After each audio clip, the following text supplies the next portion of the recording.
윤석열 대통령이 12월 3일 시도한 국가 내란이 더 큰 위기로 번져가고 있습니다. 우리 국민의 수준 높은 시민의식과 국회가 힘을 모아 비상계엄은 해제됐지만 끝내 탄핵이 일시적으로 무산됐습니다. 미국은 즉각 헌법에 따른 민주 절차가 작동해야 한다고 목소리를 높이는 등 국제사회도 우려하고 있습니다.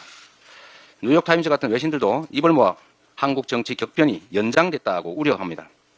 정치적 불확실성이 국가 신용 등급에 미치는 부정적 폐해가 매우 큽니다. 현재 우리 외환시장, 주식시장은 계엄 선포 이후에 계속해서 큰 충격을 받고 있습니다. 지난주에도 3일 만에 큰 규모의 외국인 자금이 빠져나갔습니다. 지금 보시는 것처럼 원달러 환율이 지금 계속 상향하고 있습니다. 코스피, 코스닥 마찬가지입니다. 안타까운 것은 이런 현상이 우리 경제의 근본적인 문제 때문이 아니라 당리당략적이고 근시안적인 정치 행위 때문이라는 것입니다. 다행히 우리 경제의 펀더멘털은 튼튼합니다.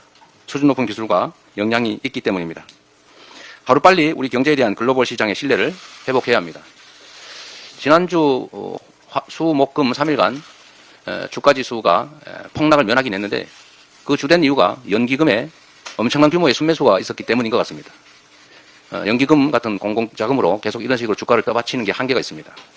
외환시장 역시 마찬가지입니다. 환율 억제를 위해서 엄청난 자금이 투여되는 것으로 추측이 되는데 이런 식으로 언제까지 견딜 수 있을지 참으로 걱정입니다.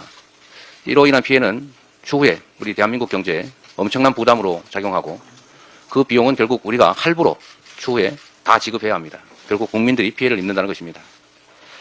오늘은 장이 시작된 월요일입니다. 이미 금융당국이 비상체제를 가동 중입니다. 무엇보다 시장의 불안을 최소화하고 시장을 안정화하는 것이 중요합니다.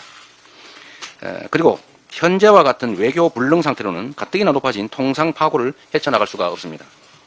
우리 반도체와 수출 경쟁력을 지속하려면 정상 외교가 반드시 뒷받침돼야 합니다. 외교가 완전 마비 상태입니다.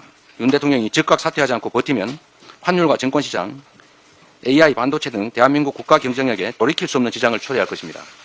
윤석열 대통령은 본인의 안위와 영화를 위해서 대한민국의 미래와 국민의 삶을 특히 경제를 망치는 이런 행위를 그만둬야 합니다.